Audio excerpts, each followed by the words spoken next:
Olá, meus amigos do canal Espiritualidade. Infelizmente, precisamos tratar do tema guerra.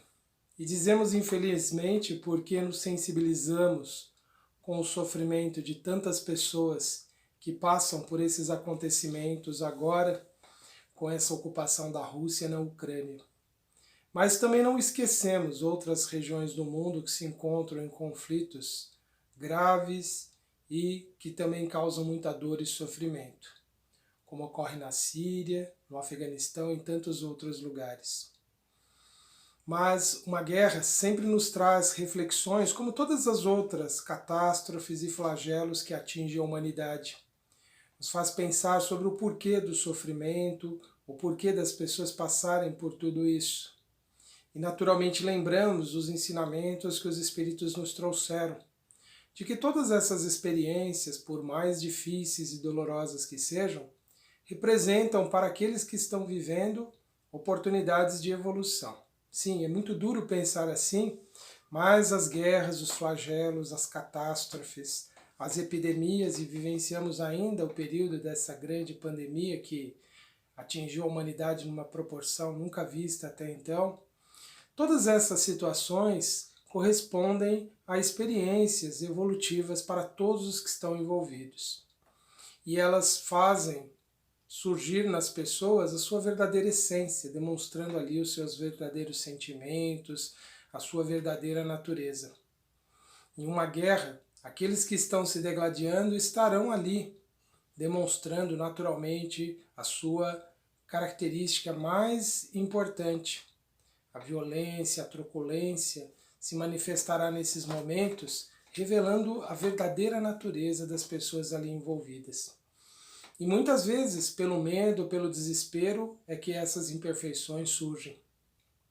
Mas também as mais profundas imperfeições do ser fazem nesse momento o homem agir de uma forma completamente desumana, causando barbarismos e violências. Mas nessas nossas reflexões não quero trazer a vocês essas lembranças tão tristes e deprimentes, embora haja momentos que precisamos sim recordar o quanto uma guerra pode ser cruel, pode ser desumana. Mas o que eu gostaria de trazer nestas reflexões deste momento é o que essa situação toda que os nossos irmãos que estão tão distantes de nós passam nesses momentos, é refletirmos sobre como nós reagimos nesses momentos. Acompanho comentários, acompanho as publicações que as pessoas fazem nas redes sociais e dali queria trazer algumas situações para a nossa reflexão. Lia outro dia alguém pedindo orações pelos cristãos que estão envolvidos nessa guerra. Embora a Ucrânia seja um país de maioria cristã, católicos ortodoxos, também lá nós vamos encontrar comunidades de judeus e também de muçulmanos. E eu penso, por que orar somente pelos cristãos e não por todas as pessoas que estão envolvidas naquele grande e tenebroso conflito? Isso nos faz pensar o quantas vezes nós somos sectários, somos separatistas, pensando apenas em nosso sofrimento ou no sofrimento das pessoas que comungam as mesmas ideias que nós. E isso nos leva a pensar o quanto ainda precisamos aprender sobre humanidade para não pensarmos apenas nas pessoas que são como nós, que pensam como nós, ou que compartilham alguma ideia, alguma ideologia em comum. Ou ainda pensar, por que não orar também pelos agressores? Por que não orar também por aqueles que estão causando a dor e o sofrimento? Quando nos lembramos do líder russo, Vladimir Putin, nós pensamos muitas vezes com um sentimento muito antagônico em relação a esse ser, mas nós esquecemos que ele igualmente é alguém que é filho de Deus. E como nós oraríamos por uma pessoa que está causando tanta dor e tanto sofrimento? Por que orar por ele? Por que pedir para que ele pudesse ali também ser iluminado nesse momento? É justamente para que ele pare toda essa agressão, todo esse conflito. E, sobretudo, para que possa chegar até ele vibrações harmoniosas que consigam vencer todo o envolvimento espiritual inferior que certamente ele é alvo. Quando nós pensamos em alguém que é a causa de um problema e nós emitimos contra essa pessoa apenas sentimentos antagônicos, contrários ao bem, nós estamos de alguma forma fortalecendo as mesmas forças tenebrosas que estão envolvendo. Fico imaginando como aqueles espíritos iluminados, espíritos benfeitores do povo russo, desejam envolver em amor um ser que se fechou completamente a essa ideia e promove a violência como forma de manifestar ali os seus interesses, as suas ambições. Como deve ser difícil para os espíritos amorosos que acompanham a sua evolução, talvez pai, mãe ou outros seres que conhecem ele mais de perto e desejariam inspirar no seu coração pensamentos de compaixão pelas pessoas que se tornam vítimas das suas ações. Então, quando nós lembramos dessas situações, fica mais fácil de pensarmos que ele é um irmão profundamente infeliz e que, como muitos outros na história da humanidade, está assumindo para si graves consequências para o seu futuro. E ele certamente experimentará dor, sofrimento, e o nosso ressentimento, a nossa raiva, o nosso rancor em relação a ele, certamente não será um fator que contribuirá para resolver esse problema. Dessa mesma forma, nós estaremos também nos conectando a pensamentos destrutivos, a toda essa onda tenebrosa que envolve as pessoas que estão ali mais diretamente comprometidas nesse triste drama de tantos milhares de pessoas. Por isso que nos caberia, ao invés de desejarmos todo o mal do mundo aos opressores, desejássemos a eles uma trégua em suas consciências, a possibilidade de pensar no sofrimento das pessoas que estão ali envolvidas e submetidas às suas ações, de que pudéssemos envolver ali com pensamentos positivos. Porque nós poderemos sim, talvez sermos até neutralizados nessa onda pequena de ódio que nós temos, mas ela também traz algo negativo para nós. Todas as vezes que nós nos conectamos de uma maneira infeliz a esses fatos tristes que envolvem tantas pessoas, nós estaremos com o nosso pensamento em sintonia com milhares de seres que estão em profundo sofrimento no mundo espiritual e também encarnados. Vamos engrossar essa onda mental que envolve pesadamente o planeta. E isso também poderá nos deprimir, também poderá nos entristecer, também poderá tirar de nós a esperança, também poderá tirar de nós a possibilidade de vivermos a nossa vida sem um peso tão grande que não seria necessário. Porque, afinal de contas, quando nós odiamos e emitimos esse sentimento intensamente, nós bloqueamos em nós o contato com pensamentos de ordem elevada, vindos de espíritos superiores. Nós bloqueamos em nós essa sintonia amorosa com os benfeitores espirituais. E não estaremos sendo nutridos, motivados, alimentados espiritualmente a prosseguirmos a nossa marcha. Então, odiar os agressores tem um duplo resultado negativo, tanto para eles quanto para nós mesmos. Para muitos talvez seja difícil pensar como nós vamos pensar no bem de quem causa o mal, mas esse é o grande problema da humanidade. É a grande dificuldade que nós tivemos até hoje de entender as lições que Jesus nos deixou. Foi muito claro o que Jesus disse: orai por aqueles que vos perseguem e caluniam, tende compaixão para com o seu agressor, perdoai 70 vezes 7.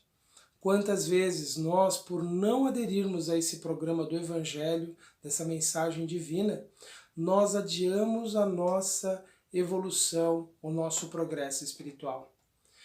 Daí a importância de entendermos que as renovações que nós esperamos no mundo, e sobre isso muitas pessoas escreveram e comentaram também nas redes sociais, a paz que nós queremos ver no mundo, precisamos tê-la em nossas vidas, em nossas ações, naquilo que nós estamos fazendo uns para com os outros. Se nós abominamos a guerra de um povo contra o outro, precisamos deter em nós essas guerras que nós travamos uns com os outros, nas atitudes infelizes que nós temos de prejudicar a vida alheia. E muitas vezes fazemos isso achando que estamos agindo de forma legítima, de forma correta. Também nos faz pensar agora, nesse instante, as posturas que as pessoas vão assumindo em favor de um lado ou de outro, as sátiras que as pessoas fazem com uma situação tão triste e lamentável, revelando o quanto nos falta ainda pensarmos nas dificuldades que as pessoas enfrentam, nos problemas, nas dores. E aqui vai uma recomendação importante. Embora devamos saber, conhecer essas experiências tristes, não podemos nos sintonizar tão profundamente com a dor do mundo.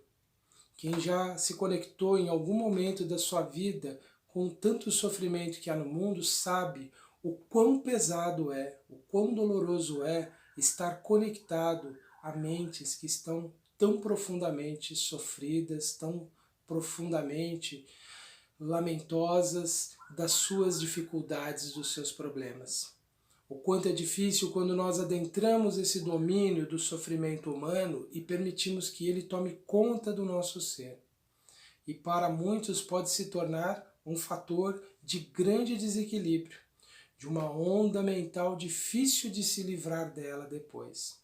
Daí a importância de nós dosarmos as informações que nos chegam, não permitirmos que a nossa mente seja sobrecarregada continuamente por esses relatos.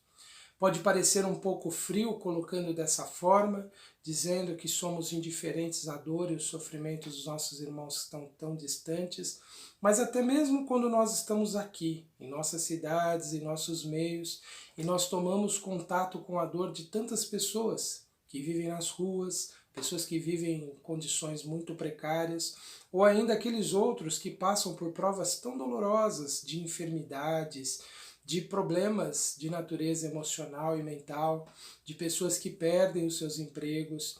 Se nós permitirmos que todas essas dores tomem conta de nossos pensamentos, tomem conta de nossas ideias, nós seremos inevitavelmente levados a um grande sofrimento, que poderá ser sim porta para muito desequilíbrio.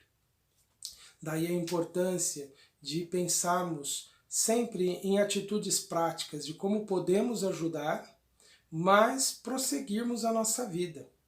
E aqui eu me recordo de uma interpretação da parábola do samaritano que é sempre oportuna lembrar. Não é muito comum encontrarmos nos livros essas interpretações, mas a vida nos ensinou, ou me ensinou assim, de que o samaritano, após atender aquele homem que tinha sido saqueado e espancado pelos assaltantes do caminho, ele fez o que estava ao seu alcance, socorreu o necessitado, garantiu as condições necessárias para que ele se recuperasse, mas ele prosseguiu a sua viagem para atingir os seus objetivos. Assim deve ser para nós quando nos deparamos com o sofrimento dos outros. Não importa se estão numa guerra, não importa se estão aqui vivenciando os problemas muito próximos de nós, sempre temos que pensar o que podemos fazer. De imediato, sempre a prece, sempre a oração. Mas na prática, podemos ajudá-los de alguma forma? Se pudermos, façamos essa ajuda, pratiquemos essa ajuda. Mas prossigamos as nossas vidas, continuemos a nossa rotina, os nossos compromissos, não nos privemos dos momentos de refazimento, de lazer, de bem-estar, porque se as nossas vidas hoje ainda não têm essas provas, não significa que nós devemos paralisar a nossa experiência e vivermos de uma forma, muitas vezes inconsequente, dores que ainda não nos cabe vivenciar nem suportar. Então é por isso que é importante, apesar de todo o conhecimento e atenção e cuidado com o sofrimento alheio, nós não podemos permitir que isso tome conta de nossas vidas. Porque essa conexão prolongada com o sofrimento, com os pensamentos de dor e desespero dos outros, pode sim nos fragilizar.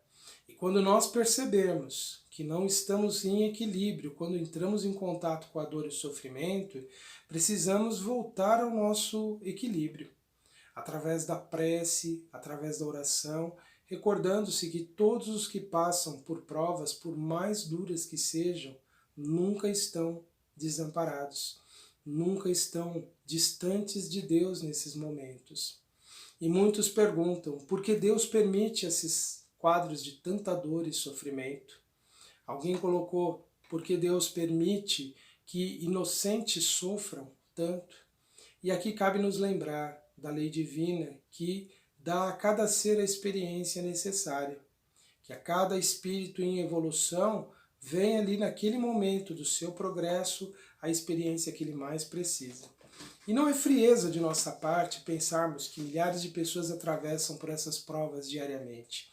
Na verdade, nos compadecemos e pensamos sempre como poder ajudar dentro daquilo que nos cabe, dentro daquilo que está ao nosso alcance.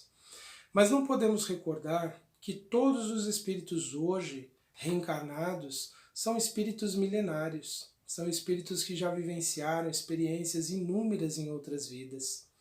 Quantos já foram soldados em várias nações? Quantos já foram bárbaros, povos que se degladiavam inúmeras vezes? Quantos foram pessoas que produziram dor e sofrimento na existência de outros? E hoje muitos recolhem nessas experiências de dor e sofrimento o resgate necessário de suas experiências passadas. E muitos perguntarão, mas de que vale esse sofrimento que eles não podem conhecer a causa? Como espíritos, todos nós temos conhecimento das nossas necessidades. Uma vez fora do corpo, todos nós somos capazes de avaliar as experiências mais duras que tivemos e confrontá-las com as nossas necessidades em decorrência de nossas ações em vidas passadas. Então, mesmo que alguém não tenha o conhecimento do porquê passa pelo sofrimento hoje, certamente o terá no futuro, quando estiver plenamente consciente na condição de espírito. Nos é necessária a experiência hoje da dor e do sofrimento, e isso não nos torna insensíveis aos nossos irmãos que passam por essas dores. Porque também nós um dia passaremos por experiências dolorosas, talvez sim, talvez não, nós não sabemos. Não sabemos se já vivenciamos esses processos anteriormente, mas o fato é que todos nós, através do trabalho de prática do amor ao próximo, de exercício da caridade, podemos nos libertar de muitos sofrimentos e muitas dores. Afinal, não foi à toa que Jesus disse: o amor cobre uma multidão de erros. Então, vivenciemos em nossos dias a prática da caridade. A caridade pelas palavras, a caridade pelos pensamentos, a caridade pela prece, a caridade pelas ações em favor dos que necessitam. E que possamos, nestes instantes agora, com essas reflexões, elevar o nosso pensamento a Deus, a inteligência suprema, a fonte eterna de todo o amor e de toda a sabedoria, que rege sabiamente as leis do universo, que estabeleceu o princípio de tudo o que há e de tudo que um dia existirá, e que deu ao Espírito sua criação primordial, sua criação primorosa, deu ao Espírito a possibilidade de evoluir e de progredir até atingir a perfeição, e que no seu amor infinito permite a cada um de nós, espíritos em evolução, as oportunidades necessárias ao nosso aperfeiçoamento.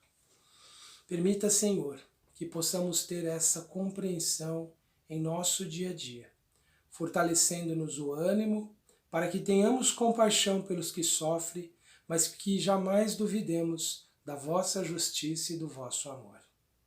E que de alguma forma, Senhor, possam os nossos pensamentos, unidos neste instante, chegar até os nossos irmãos que passam por provas tão difíceis, por experiências tão dolorosas. Nossos irmãos desabrigados e que desencarnaram recentemente nas inundações, nos desmoronamentos. Também os nossos irmãos vítimas das guerras e das dores em tantos lugares do mundo, não somente na Ucrânia, mas em outros lugares e às vezes bem próximos de nós, nas periferias das grandes cidades. Aos nossos irmãos que estão carentes de tantos recursos, Senhor, que possa haver para eles uma oportunidade, uma renovação em suas vidas. Aos nossos irmãos que atravessam momentos difíceis de grandes conflitos mentais e emocionais, Senhor. Aqueles nossos irmãos que adoeceram, vitimados pelas suas próprias ações, que eles possam receber, Senhor, os Espíritos amorosos a lhes ajudar a vencer os obstáculos que hoje eles enfrentam. Aos nossos irmãos que estão vivenciando os quadros tristes da depressão, da ansiedade e de tantos distúrbios, Senhor, da mente, que todos eles possam encontrar alívio e renovação em suas vidas, Senhor. Mas pedimos, sobretudo, aos irmãos mais infelizes, Senhor, que são aqueles que, detendo as possibilidades de ajudar, não o fazem, que, detendo a força, o poder, não praticam o bem, Senhor, e o utilizam para causar dor e sofrimento aos seus irmãos. Que o Senhor possa tocar profundamente, Senhor, nesses corações. Que esses espíritos benfeitores que lutam desesperadamente para atingir o coração desses seres tão endurecidos no ódio, no desejo de dominação, que eles possam encontrar ali os sentimentos bons, ainda que possam ser tão reduzidos, mas que possa despertar nessas pessoas que promovem as guerras, que promovem todas as formas de dominação e opressão, Senhor. Que eles possam encontrar um caminho de arrependimento, de mudança de suas atitudes, Senhor. Inspira-nos, Senhor, para que possamos todos nos tornarmos instrumentos da paz, instrumentos da renovação e do amor, que a vossa sabedoria nos permite conhecer e nos inspira como ideal a viver. Pai de infinita misericórdia, abençoa os nossos irmãos que nos ouvem neste instante. Que todos eles possam receber em seus lares os Espíritos Consoladores, renovando ali as esperanças, dissipando ali tudo aquilo que possa atrapalhar o progresso e o bem-estar desses nossos irmãos. Permita, Senhor, que os Espíritos amigos possam auxiliar sobretudo aqueles que estão vivenciando os momentos difíceis, na depressão, que eles possam encontrar, Senhor, uma força para vencer este momento em suas vidas, Pai. E confiantes de que o vosso amor, a vossa bondade nunca nos desampara, Senhor. É que desejamos a paz pelo mundo, para o mundo. A paz para todos aqueles que ainda se encontram perturbados, tristes e abatidos, Senhor. Renova-nos a força, Pai, para que possamos prosseguir. E que possamos vencer esse período de medo, de insegurança, de tristeza e confiarmos, Senhor, nas possibilidades que o futuro nos reserva para o progresso, para a construção de um mundo melhor. Obrigado, Senhor, por tudo, pela bênção da vida, pelo conhecimento que nos ilumina e por este instante que nos fortalece o ser. Obrigado, Senhor. Meus irmãos, estas foram as nossas reflexões para este momento. Desejo a todos muita paz, harmonia e que possamos prosseguir em nossa jornada. Curtam o canal em Espiritualidade, conheçam os outros programas do canal e ajude a divulgar as nossas programações. Um grande abraço a todos e até a próxima.